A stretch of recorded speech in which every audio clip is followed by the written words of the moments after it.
Grazie, buongiorno a tutti. Buongiorno, scusate il ritardo, ma volevo aggiornare i dati rispetto al solito bollettino che si dà, perché abbiamo un po' di informazioni oggi da darvi. Dovrei avere i dati, li ho appena visti. Eccoli qua. Allora, innanzitutto inizierei, buongiorno a tutti, inizierei con il bollettino. Tamponi molecolari e tamponi, adesso fra l'altro mediamente se riusciamo un paio di refresh alla settimana e quindi di aggiornamenti alla settimana rispetto alla situazione del contagio che è in assoluta remissione, li facciamo perché vedo che molti cittadini ci chiedono, ci scrivono di poter essere aggiornati e di continuare quantomeno ad avere un minimo di informazione e penso sia doveroso mantenere anche questo contatto. Quindi sono 6.766 792 tamponi molecolari e 7.534.775 e 6.766.000, ma Crozza non è così bravo come me che si ricorda i dati a memoria, 792. Quindi in totale sono 14.301.567 tamponi. Ecco, io penso che sia già evidente che la campagna di tamponi che ha fatto il Veneto è una campagna massiccia, perché se pensate in 20 mesi abbiamo fatto 14 milioni di tamponi, vuol dire che abbiamo viaggiato più o meno a 700.000 tamponi il mese. 7 per 2 è 14, giusto? Filippo, 7 per 2 è 14. Vabbè che hai fatto filosofia, ma questi conti dovresti saperli fare. Anche a storia, beh no.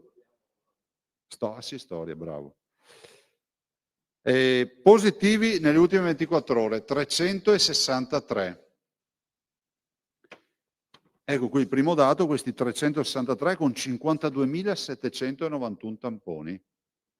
Vedete l'incidenza continua ad abbassarsi e siamo a 0,69 di incidenza, cioè vuol dire la percentuale di positivi sui 52.791 tamponi. Positivi ad oggi, ovviamente è in calo, 10.136 persone isolate, sono quelle quarantenate che ovviamente debbono ancora trovare la libertà, diciamo, di movimento, visto e considerato che rientravano tra i positivi. Numero dei positivi totale. Il Veneto ha una contabilità certa, con i 14 milioni di tamponi, di 470.839 persone che ufficialmente tramite tampone hanno verificato la loro positività. Ricoverati di oggi, e il numero vedete che sta calando, 253. Vi ricordate una settimana fa eravamo sopra i 300? Quindi mediamente è da una decina di giorni che abbiamo un trend di calo nei ricoverati. E se ci pensate, quello che era, diciamo, la grande preoccupazione della variante Delta, della variante indiana, chiamatela come volete, in arrivo, le notizie che avevamo in arrivo dalla Gran Bretagna che ci dicevano che comunque sarebbe stata una grande turbolenza in volo, da noi oggettivamente la gestione, la fortuna, il fatto e quello che è accaduto ci porta a dire, insomma, che non abbiamo mai superato le 350-360 persone ricoverate. Ovvio è che la differenza l'hanno fatta i vaccini su questa partita, perché comunque il virus c'è ancora, perché vedete mediamente 350-400 persone positive al giorno ce le abbiamo, ma avere un'ospedalizzazione che comunque è molto contenuta da una dimensione. Quindi 253 ricoverati con 16 dimissioni. I 253 sono così suddivisi: 199 in area non critica, meno 16. Anche qui vi voglio fare una piccola considerazione. Allora, vediamo che sono diminuiti i ricoveri, abbiamo detto, una decina di giorni. Però se osservate sono aumentate di un po' le terapie intensive. Una settimana fa, quando ci siamo incontrati, erano 50. E l'altro dato ci dice che qui abbiamo circa il 66% di persone non vaccinate, quindi c'è un 40% scarso di vaccinati che entra, ma non è così grave da finire in terapia intensiva, ma viene dimesso. Invece quelli che vanno in terapia intensiva l'80% è non vaccinato. Questa è la prova provata del fatto che comunque la campagna vaccinale ha dato i suoi effetti. A queste 54 persone vanno aggiunte ovviamente 344 pazienti che sono le terapie intensive non Covid.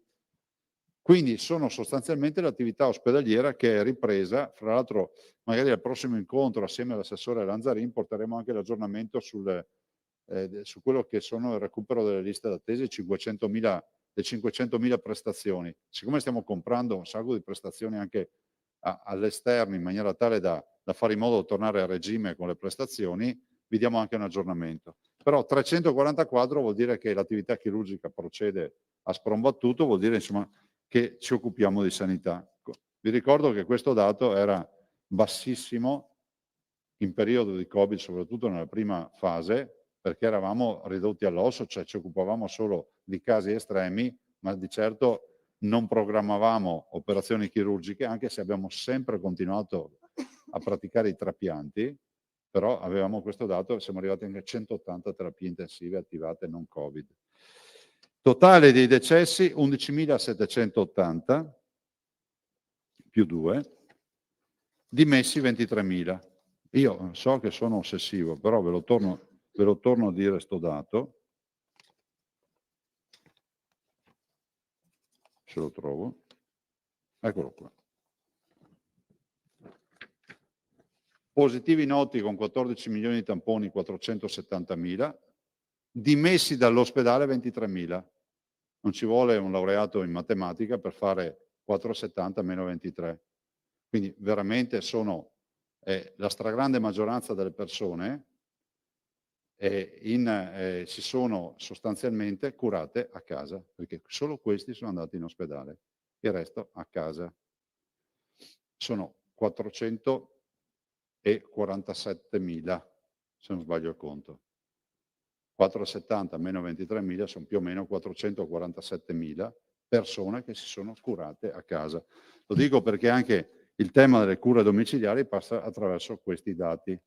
Non può passare l'idea che in Veneto il Covid è stato un problema perché non si facevano le cure domiciliari. Questo è merito dei molti medici di base, delle USCA, del vicino di casa in alcuni casi, dell'amico che magari consigliava la terapia che aveva assunto poc'anzi per la stessa patologia, il Covid. Insomma, c'è stato un po' di tutto, però diciamo che la sanità c'è stata e a casa, insomma, 447.000 veneti su 470.000 si sono curati a casa, non hanno bisogno di aver visto l'ospedale. Tra l'altro ricordo anche che noi siamo stati una delle pochissime regioni che ha portato anche l'ossigenoterapia in casa.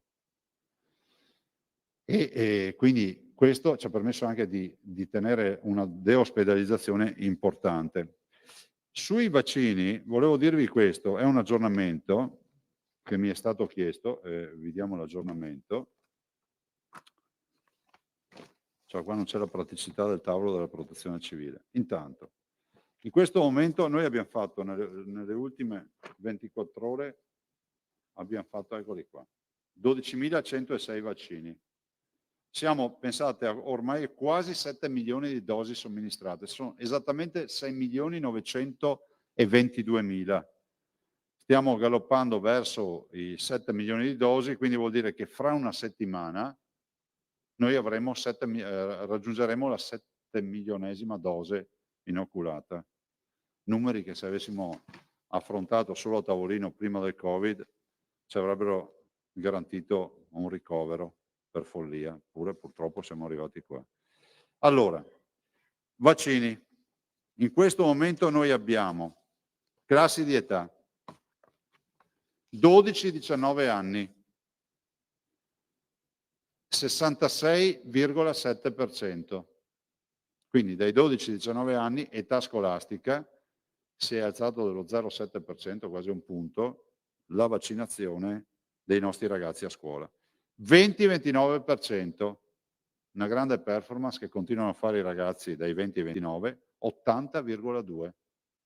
Scusate, 20-29 anni, 80. Perché non c'è la signora del linguaggio dei segni?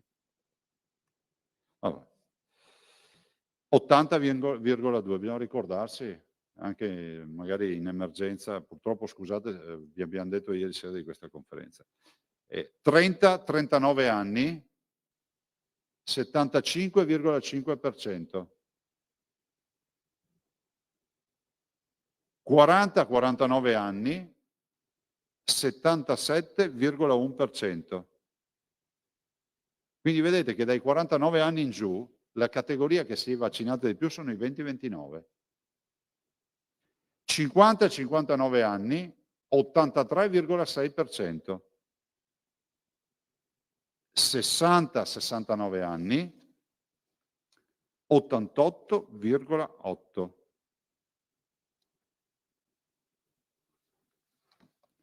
70-79 anni, 82,6%.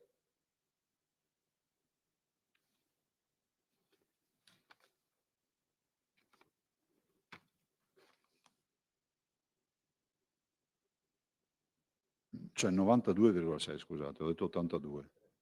92, perdonate. Maggiore, cioè sopra gli 80 anni, quindi gli over 80, 99,7. La media regionale in questo momento è di un altro punto in più, è 82,8, siamo praticamente all'83% di veneti in età vaccinabile che si è fatto una dose, 2 dosi o ha la prenotazione. In questo momento abbiamo a disposizione 10.060.969 dosi, 1.060.969 dosi, che sostanzialmente sono rappresentate da Pfizer e Moderna, che è esattamente il vaccino che andiamo a inoculare.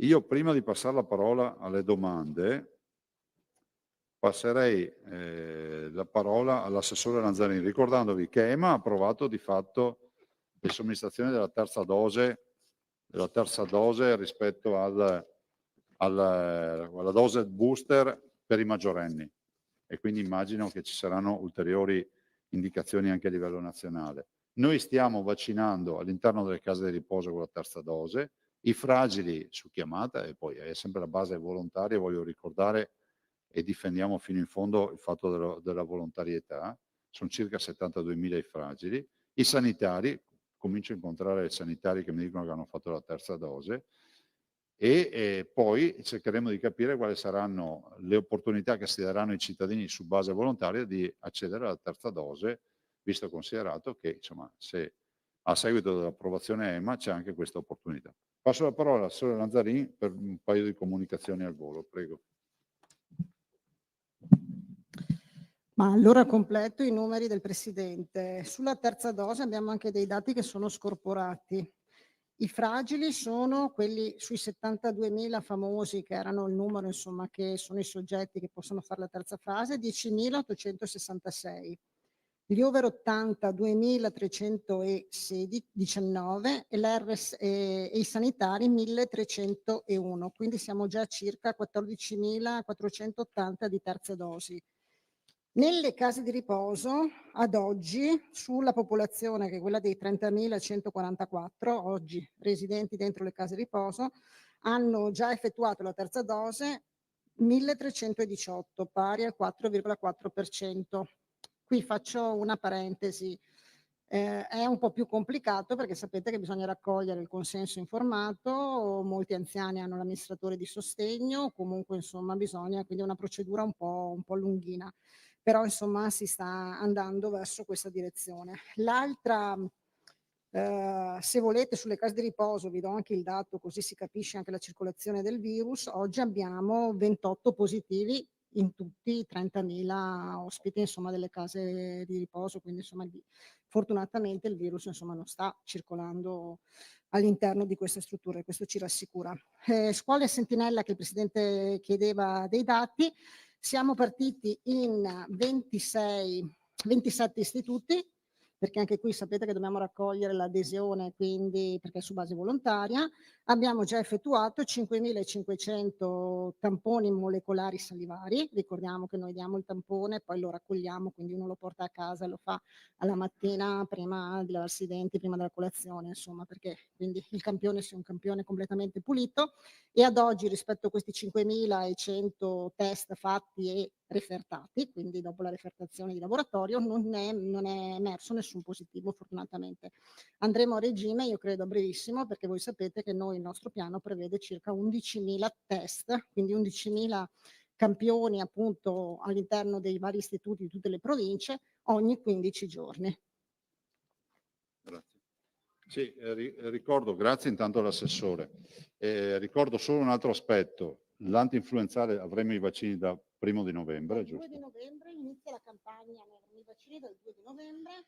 E faremo in combinata, insomma, salvo controindicazioni, quindi c'è la possibilità di fare la terza dose e l'antinfluenzale, in particolar modo pensate alle case di riposo e, diciamo, e gli over, no? E gli anziani che vogliono mettersi in sicurezza hanno questa opportunità. È tutto su base volontaria. Non lo dico a quelli che sprecano il loro tempo a parlare. Abbiamo mandato ieri la circolare alle USL, la settimana prossima convoco il tavolo con gli MMG. Perfetto, quindi anche qui collaborazione con gli MMG.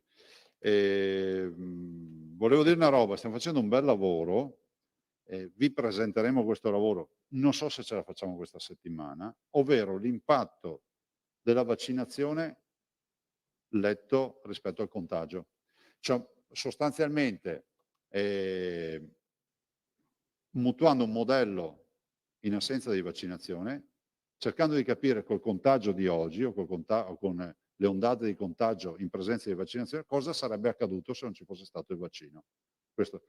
In più vi aggiungo anche che ho chiesto, su una mia idea, che ci sia anche uno scenario selezione naturale.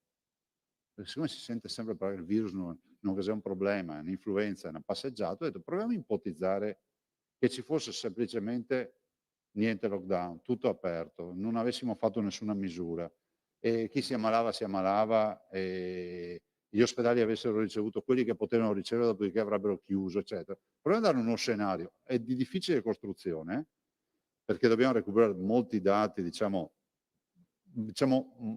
in un terreno vergine che è stato una finestra importante, che è quella dal 21 febbraio al lockdown, perché poi abbiamo drogato fondamentalmente i dati, no? Perché siamo intervenuti, quindi c'è un intervento esterno. Anche per capire se riusciamo a ricostruire uno scenario senza che nessuno si fosse interessato della malattia. Qui sarebbe arrivato il paziente estremo in ospedale, l'avremmo curato con i farmaci che ci sarebbero stati dati e quindi capire cosa sarebbe accaduto in Veneto. E forse qualcuno ancora non gli è ben chiaro cosa è accaduto. Ho visto stamattina parte dell'intervista della signora che è uscita per fortuna dalla terapia intensiva, no? Se ne è parlato molto, no? C'è anche qualcuno che aveva detto che ho visto la sua intervista, magari se diceva anche che non, se approfitto di dire che non l'abbiamo nascosta, visto che ho visto cartelli in giro, Zaia dica dove hanno nascosto sta signora e altre robe, magari se dice che non è stata nascosta in questo periodo, magari tranquillizza anche quelli che sollevavano i cartelli. Ecco, ho visto l'intervista che assolutamente, come si può dire, dà uno spaccato di cosa significhi, oltre che visivamente, visto che c'erano delle foto, dà anche uno spaccato di cosa significhi passare per la terapia intensiva qualche settimana. E sto parlando dell'insegnante, della signora insegnante di Mestre, mi sembra sia, no? Che la sorella, ho visto che la sorella l'ha sempre assistita in ospedale, che è la nostra collaboratrice, insomma, dell'ospedale dell'Angelo. E basta, e passerei la parola per le domande, prego. Buongiorno Presidente. Buongiorno. Lei mi scuserà se non pongo una domanda direttamente pertinente con le questioni Covid, ma insomma c'è un'attualità politico-elettorale, come dire, sotto gli occhi di tutti. E chiederei anzitutto una valutazione, una duplice valutazione dell'esito del voto nazionale e dell'esito del voto in Veneto, che mi pare abbiano avuto dei percorsi molto molto difformi, nel senso che a livello nazionale mi pare per il centrodestra e per la Lega è andata piuttosto male, In Veneto invece la Lega ha vinto un po' dappertutto. Poi mi riservo una seconda domanda su Più questo fronte. pertinente. Magari anche più impertinente, chi lo No, sa. vabbè, no, a parte le battute, perdonami. Allora, velocissimamente, io penso che intanto vadano ringraziate tutte le persone che hanno lavorato e i tanti ragazzi che partecipano a queste campagne elettorali, i sostenitori, i militanti. Un ringraziamento di cuore a tutti e ai candidati, i sindaci e coloro che si sono candidati a fare i consiglieri, cioè tanti alla prima esperienza, ho visto un sacco di ragazzi e questo è positivo. Veneto è innegabile che sia andata assolutamente non bene, benissimo, però non dobbiamo mai adagiarci sugli allori. Mi sembra di aver visto dati, non so, 21 sindaci nuovi, tutti quegli uscenti confermati, dove abbiamo un ballottaggio, insomma, penso a Este piuttosto che a Conegliano, insomma, siamo assolutamente in ottima posizione, però vabbè, poi in mano agli elettori, gli elettori decideranno. Ma in generale, guardate, io ho visto un po' dei commenti, vi dirò che ne ho visto spesso questi saliscendi, no? Chi era? Giambattista Vico, tu che sei un esperto di storia, parlavo dei corsi e ricorsi storici, no? Penso che si vada in questa direzione, ad esempio una direzione del corso ricorso storico, che noi non siamo stati mai grandi performatori nelle grandi città. Cioè, sembra quasi una scoperta, no? Però se io guardassi con obiettività i dati, e io non faccio parte di quelli che parlano delle convergenze parallele, che vincono sempre anche quando perdono, no, no, ma io guardo i dati, penso che non avevamo sindaci uscenti. Nelle grandi città non ce li avevamo. Se penso solo a Milano, adesso non vorrei dire cazzate, perché poi a memoria mi abbandona, però io ricordo un sindaco che fu Formentini della Lega, poi ricordo un sindaco del centrodestra che fu la Moratti e Albertini ci fu, no? Ma non erano della Lega entrambi. Non so se ho dimenticato qualcuno, mi scuso. Cioè, poi abbiamo avuto Pisapia, Beppe Sala e insomma tutto quello che voi sapete. Quindi abbiamo confermato, c'è questa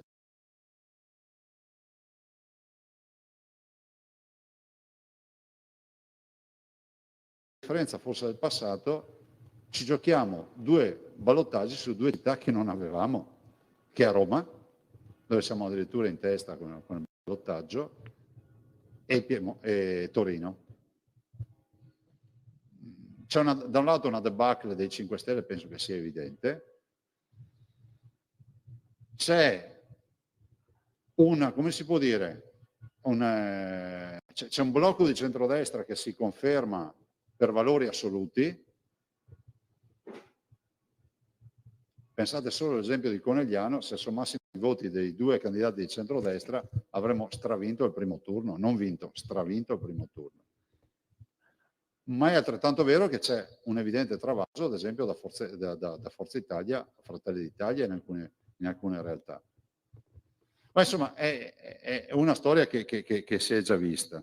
Detto questo, io direi di guardare in faccia la realtà e pensare che dobbiamo lavorare. Penso che Salvini ieri abbia fatto una considerazione corretta. Portare i candidati all'ultimo minuto non è una gran roba, a meno che tu non arrivi lì con la star, cioè, capito? Cioè, quando entrava Varenne all'ippodromo, cioè, arrivava per ultimo, tanto vinceva la gara, non gli serviva a fare tante sgambature, cioè, era Varenne. Quando tu devi andare a competere su situazioni, diciamo, toste, dove comunque hai dei sindaci uscenti che comunque il loro appeal ce l'hanno, e massicce, o peggio ancora in contesti nei quali comunque c'è un elettorato predisposto a, non puoi presentarti una settimana prima delle elezioni con il candidato.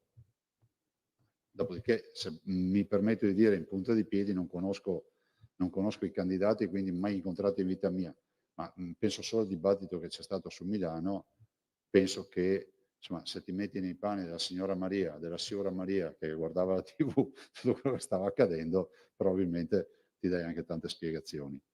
E penso, io mi ricordo di aver sentito una settimana fa che il candidato minacciava di dimettersi, non so se è vera sta roba, perché c'era un dibattito, cioè, capite che non si è proprio suo mamma, come si dice in Veneto.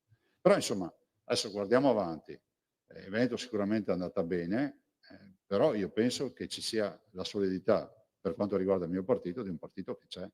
Adesso vediamo, penso alla Calabria, dove comunque si porta a casa la regione e anche la città. Spero che questo rappresenti un'opportunità per i calabresi, perché sennò allora non avrebbe senso questo sforzo che è stato fatto. Ma soprattutto voglio ricordare che adesso abbiamo i ballottaggi sui quali confrontarci, appunto. Noi in Veneto e poi in giro per l'Italia chi avrà le proprie città di riferimento. Cioè, è noto che a Bologna il consenso del centro-sinistra è un consenso importante, è noto che a Milano il sindaco uscente è un sindaco che comunque ha un suo consenso. Era noto che in Piemonte, a Torino ce la potevamo giocare, infatti ce la stiamo giocando, a Roma ce la stiamo giocando in maniera importante, a Napoli stendiamo un velo pietoso, non siamo neanche riusciti a presentare la lista e questo non ci permette di fare nessuna considerazione. Punto. Non ho altro da aggiungere, sinceramente, io non mi occupo di ste robe. Ma lei non vede una Liga che va molto meglio rispetto a una Lega? Oh no, guarda, ti dirò, queste domande, questi commenti li ho visti spesso nella storia, no? La verità è che oggi la gran cassa la fanno le grandi città, no? Se voi prendete tutti i giornali, tutti i quotidiani, i vostri quotidiani aprono con le tabelline delle grandi città. Ma se voi andate a prendere tutte le grandi città in tutte le elezioni che sono accadute in questi ultimi 20 anni, vedrete sempre che noi siamo sempre comunque quelli che non è che abbiamo mai performato alla grande. Quando abbiamo avuto l'ultimo sindaco a Torino? Se riesco a dire mai. A Milano vi ho detto il nostro ultimo sindaco Lega è stato Formentini, stiamo parlando del 94, forse 93, di quegli anni lì, e Bologna non se ne parla, e così per altre città. Prego? Sì, Guazzaloca è centrodestra, ma non della Lega, che è stato nel 2002, forse quegli anni lì. Cioè. Prego. Se posso fare la seconda domanda. Alla luce di questi risultati, non tanto la leadership, ma insomma la linea di Salvini può essere discussa, valutata in seno alla Lega. E lei ritiene di avere delle lei, Giorgetti, gli esponenti di cui si parla, insomma è inutile far finta di nulla, insomma si parla di questa componente governista, pragmatista della Lega, ritiene di avere maggiori responsabilità in seno alla Lega dopo questo voto? No, guarda, io penso che il segretario deve fare il segretario e gli amministratori devono fare gli amministratori. Quando si sovrappongono i due aspetti diventa problematica la gestione. In una stessa persona, sto dicendo, no? Perché chi amministra ha un ruolo, ha delle competenze e degli obblighi anche di legge, oltre che etici e morali, diversi da chi indica la via a una visione. La Lega unica, cioè non ci sono le leghe. A me, sinceramente, mi fa anche sorridere leggere alcune notizie che spesso leggo. Ieri ho letto una notizia che ha un po' scandito la mia giornata per messaggi e altre robe, forse anche per disperazione da parte di qualcuno. Cioè, in cui si scriveva che io domani devo andare a Roma a incontrare i parlamentari. Io domani, guarda, se volete verificare, ho appuntamenti fissati penso da 20 giorni a Treviso e ricevo gente. Cioè, io non vorrei che sia più un'aspettativa di qualcuno a vedere casino che, come si può dire, un impegno da parte nostra, nel senso che come sempre si faranno le analisi del voto, le facciamo in tutte le elezioni, le faremo anche in queste elezioni, però le analisi del voto si fanno dopo il voto e penso che sia fondamentale non introdurre altri elementi. Non c'è, io questo impegno in regione lo voglio portare avanti, punto. Cioè sentite, se pensate sono le domande che sono ricorrenti, mi fate ogni anno, ad ogni elezione.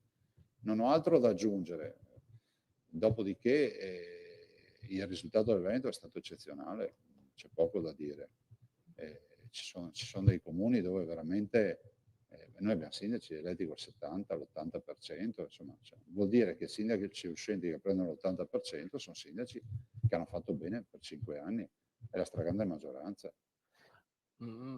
Lei si è speso molto su Conegliano. Sperava in una vittoria al primo colpo? Ma no, guarda, io penso che i cittadini votino il candidato e non votino, come si può dire, gli sponsor del candidato o i sostenitori del candidato. Noi a Conegliano abbiamo un grande candidato che è Piero Garbellotto, e io lo dico da coneglianese, Garbellotto ha due grandi meriti. È una famiglia di vecchi imprenditori da 7 generazioni, sempre di Conegliano, che ci hanno permesso di portare il nome di Conegliano in giro per il mondo, dove sono dei bottai, quindi in qualsiasi grande cantina del mondo trovi i loro botti, ma storicamente, ma anche botti gigantesche che vengono addirittura realizzate in loco. Dall'altro, Piero Garbellotto ha anche un altro merito, di aver portato in alto il nome di Conegliano con questa avventura sportiva che sembrava una pazzia, e il Moco Volley è lui. Quindi penso che noi coneglianesi già comunque gli dobbiamo riconoscere uno standing che ha dato questa città. Se glielo dà anche in prima persona, prendendo in mano il comune, penso che non guasti. Peraltro è una persona del dialogo, inclusivo, l'unica bandiera è quella di Conegliano o dell'Imoco, ma non ha una bandiera di un partito, per cui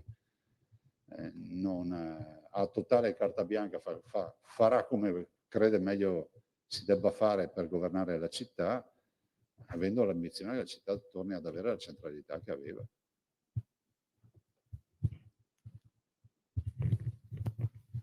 Sì, Presidente, buongiorno. Allora, Buongiorno. insisto sulla politica, visto che è il tema di giornata. Allora, sicuramente si può dire che se c'è una sconfitta, magari può essere stato sbagliato il candidato. Se si scannano tutti i candidati, forse il problema non sono i candidati, è chi li ha scelti, quindi evidentemente un problema politico c'è.